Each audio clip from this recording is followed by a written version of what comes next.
នេះខ្ញុំនិយាយរឿងមួយពុកមិញខ្ញុំទៅពេទ្យខ្ញុំអត់ដឹងថាអ្នកទាំងអស់គ្នាគិតដូចខ្ញុំអត់ទេឥឡូវខ្ញុំមានអារម្មណ៍ថាបសសយើងណាគឺប្រើទៅគឺល្អមែនទែនអញ្ចឹងខ្ញុំដូចជាទៅពេទ្យបានប្រើបសសហើយបាននិយាយទៅពុកមិញហ្នឹងដោយសារខ្ញុំទៅពេទ្យបានដងហើយដល់ពេលហើយក៏ខ្ញុំថាបងខ្ញុំអត់ចង់ប្រើបសសទេខ្ញុំចង់បង់លុយប៉ុន្តែដឹងគាត់មិនអត់គាត់ថាអត់ទេអូនគាត់ធ្វើឲ្យអញ្ចឹងណាហើយបានលើកចិត្តទៀតពុកមិញហើយសំខាន់ណាបើនិយាយពីពេទ្យវិញក៏ល្អទៀតខ្ញុំអត់ដឹងថាគួរថានិយាយថាម៉េចទេហើយខ្ញុំសឹងអរគុណបងដុកទ័រដែលគាត់បាន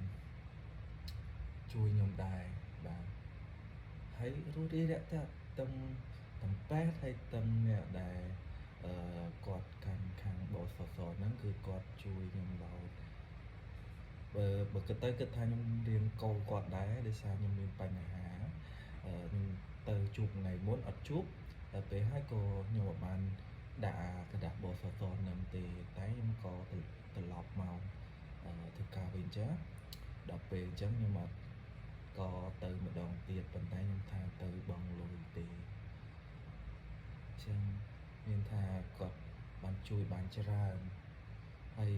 ឃើញថាបសសឥឡូវល្អណាអ្នកទាំងអស់គ្នាគួរតែធ្វើវាមួយទៅ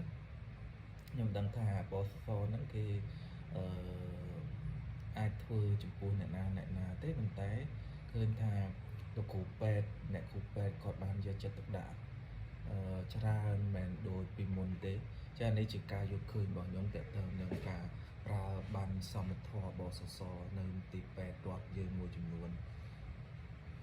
តែល្អណាស់បាទខ្ញុំអាចវិនិច្ឆ័យបានថាគឺល្អ